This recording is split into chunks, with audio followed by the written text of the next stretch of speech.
और आज हम देखेंगे वन पंच मैन सीजन 2 के एपिसोड नंबर 11 को। अगर आपने पिछले एपिसोड्स अभी तक नहीं देखे हैं तो उनकी लिंक आपको डिस्क्रिप्शन में मिल जाएगी, पहले उन्हें जरूर देख लीजिए। तो अब चलिए जानते हैं आगे की कहानी को इस एपिसोड के साथ, जिसका नाम है the varieties of pride. Episode की शुरुआत में गारो को दिखाया जाता है जो कि बहुत घायल और थका हुआ है, मगर फिर भी वो क्लास ए और बी हीरोज से लड़ता जा रहा है। डेथ गैटलिंग कहता है कि मैं चुन चुन कर उन सभी हीरोज को यहाँ लाया हूँ जो ना जाने कितनी बार मौत को हरा चुके हैं। ये सबसे बेस्ट हीरोज हैं। जिस पर गारो हंसने लगता है और कहता है कि क्या ये हैं तुम्हारे सबसे बेस्ट हीरोज?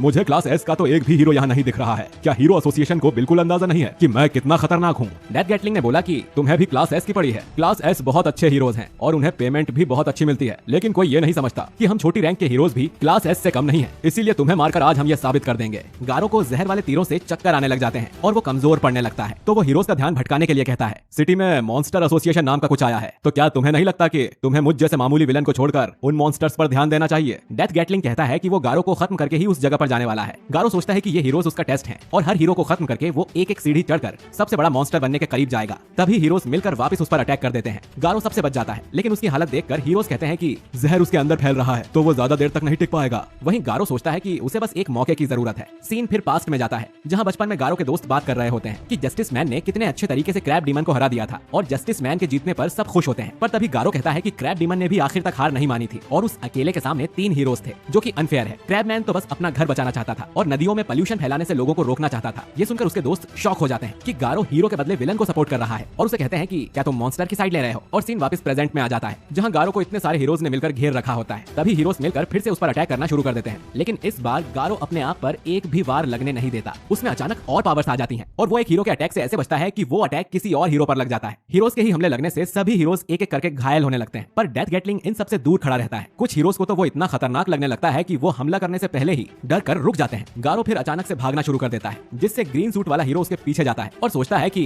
इतना सब झेलने के बाद भी इतनी तेज भाग रहा है और इसकी पावर्स बढ़ती जा रही हैं। हीरो स्टिंगर कहता है कि हमें इसे जिंदा पकड़ने की जगह मार डालना चाहिए, तो मैं खुद अब इस पर हमला करूंगा। पर डेथ गैटलिंग उसे रोक देता है और कहता है कि हमें गारो पर मिलकर हमला करना पड़ेगा। गारो ऐसे ही 2 और हीरोज को ढेर कर देता है, जिसके बाद डेथ गैटलिंग अपनी काफी हाईटेक गन से गारो की तरफ शूट करता है, लेकिन गारो इतना तेज और स्मार्ट होता है कि उसे एक गोली भी छू भी नहीं पाती। गारो भागते हुए ग्रीन सूट वाले हीरो के पास आ जाता है और डेथ गैटलिंग उसके कारण शूट नहीं कर पाता। हीरो आगे निकलने की कोशिश करता है, फिर ग्रीन सूट हीरो को अपना पास्ट याद आता है। वो क्लास बी हीरो है जिसे फुबुकी ने अपनी टीम में ले लिया होता है, मगर वो हमेशा वहाँ आउटकास्ट रहता है। एक दिन फिर जब फुबुकी की टीम पर हमला हो जाता है, तब आखिर में ये हीरो बच जाता है और सोचता है कि अब मैं भी मरने वाला हूँ। पर तभी उसके सामने सैतामा आकर खड़ा होता है और उस मॉन्स्टर को एक पंच से मारकर दूर फेंक देता है। हीरो सैतामा को देखकर रोने लगता है और कहता है कि वो कभी हीरो नहीं बन पाएगा, उसकी लिमिट्स बस इतनी ही हैं। सैतामा ये सुनकर जवाब देता है कि तुम्हारी लिमिट्स कौन डिसाइड करता है? अपनी कमजोरी के बारे में दुखी होने से अच्छा है कि तुम और बेहतर बनने की कोशिश करो। और फिर उसी दिन से ये हीरो और स्ट्रॉन्ग बनने की कोशिश में लग जाता है। सीन वापस प्रेजेंट में आता है, जहाँ ग्रीन सूट हीरो हिम्मत ना हारने की ठान कर गारो को पंच करने वाला होता है, पर उसके पहले ही गारो उसे इतना तेज पंच मारता है कि हीरो को खून आने लगता है और उसके दांत भी टूट जाते हैं। इससे दूसरे हीरो को बहुत तेज गुस्सा आता है और वो गारो पर अटैक करने वाला होता है,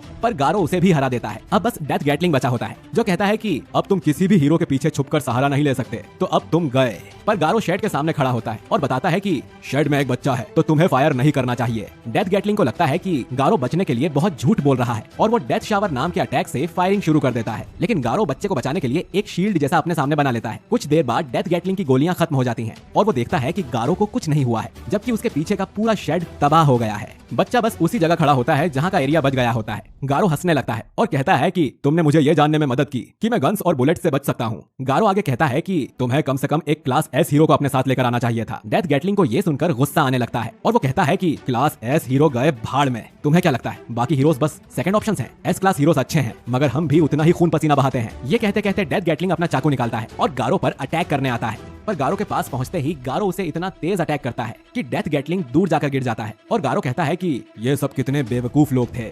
इतने में शेड से वो बच्चा निकलकर बाहर आ जाता है। बच्चा गारो का खतरनाक चेहरा देखकर और इतने अच्छे अच्छे हीरोज की इतनी बुरी हालत देखकर गारो से डर जाता है और वहाँ से चिल्लाते हुए भाग जाता है। गारो अपनी बॉडी से तीर निकाल लेता है और पानी पीने जाता है, मगर इतने में उसके पीछे हमारा दूसरा हीरो जेनोस धमाकेदार एंट्री लेते हुए खड़ा हो जाता है। उसे ग्रीन सूट वाले हीरो ने बेहोश होते होते सिग्नल भेज दिया होता है। जेनोस गारो से कहता है तुम मारे जाओगे और फिर जंगल में से लेजर बीम्स निकलनी शुरू हो जाती है। गारो और जेनोस में एक टफ फाइट होने लगती है। जेनोस उस पर कई सारे पावरफुल पंचेस करता है, जिससे गारो और कमजोर हो जाता है, पर फिर भी वो हिम्मत नहीं हारता और वो भी जेनोस जेनोस पर अटैक करता है और जितना हो सके जेनोस के हमलों से बचने की कोशिश करता है। फिर गारो एक स्ट्रॉन्ग पंच मारने के लिए हवा में उछलता है और तभी जेनोस उस पर ब्लास्ट कर देता है और वो इस बार भी बच जाता है। तभी सीन चेंज होकर किंग के घर में आता है। किंग और सैतामा अभी भी गेम खेल रहे होते हैं और उन्हें बिल्कुल भी आइडिया नहीं होता है कि बाहर की दुनिया में क्या क्या चल रहा है और सैतामा अभी भी किंग से हार ही रहा होता है। किंग सैतामा को ताने मारता है कि वो इस बार फिर जीत गया। सैतामा के मूव्स हमेशा सेम होते हैं, वो बस बटन्स को जोर जोर से हिट करता रहता है और इसी कारण किंग उसे बंद आंखों से भी हरा सकता है। सैतामा इससे और स्ट्रेस में आ जाता है और दोबारा मैच खेलने के लिए तैयार हो जाता है। पर तभी किंग का इमरजेंसी अलार्म बजता है जिससे सैतामा खुश हो जाता है और कहता है कि चलो वहाँ चलें ताकि मैं उन्हें हरा दूं।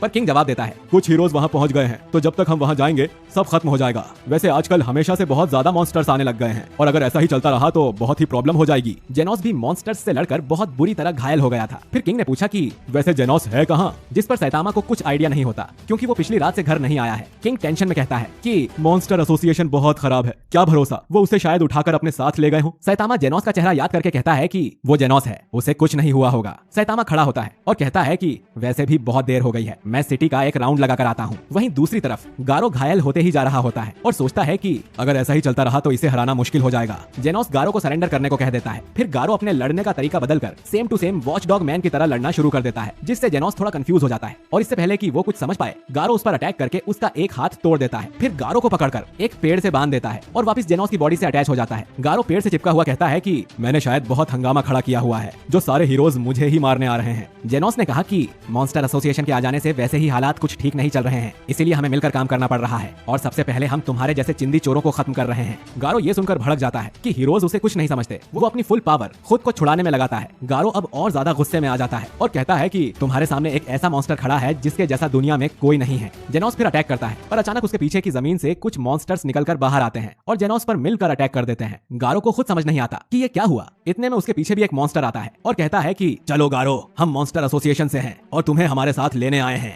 गारो कहता है कि उसे किसी भी मॉन्स्टर एसोसिएशन से जुड़ने में कोई इंटरेस्ट नहीं है। पर तभी वो मॉन्स्टर अपने कांटे निकालते हुए बताता है कि गारो को लाने के उन्हें कुछ स्पेशल ऑर्डर्स मिले हैं। तभी गारो देखता है कि सभी मॉन्स्टर्स को जेनोस ने खत्म कर दिया है और तुरंत गारो के पीछे वाले मॉन्स्टर को काट दिया। जेनोस को लगता है कि गारो भी मॉन्स्टर एसोसिएशन से जुड़ा है। जेनोस आगे कहता है कि कल वो हार गया था जिससे उसे पता चला कि दुनिया में उससे पावरफुल मॉन्स्टर्स भी हैं, मगर उसने ठान लिया है कि अब वो नहीं हारेगा। जेनोस फिर अपने मास्टर सैतामा की कही बात दोहराता है जिससे गारो को सैतामा का नाम पता चल जाता है, जिस पर जेनोस कहता है कि मेरे मास्टर असली हीरो हैं जिन्हें कोई नहीं हरा सकता। इतने में बैंग वहां आकर गारो पर हमला कर देते हैं और जेनोस से कहते हैं कि प्लीज इसे मुझे मारने दो।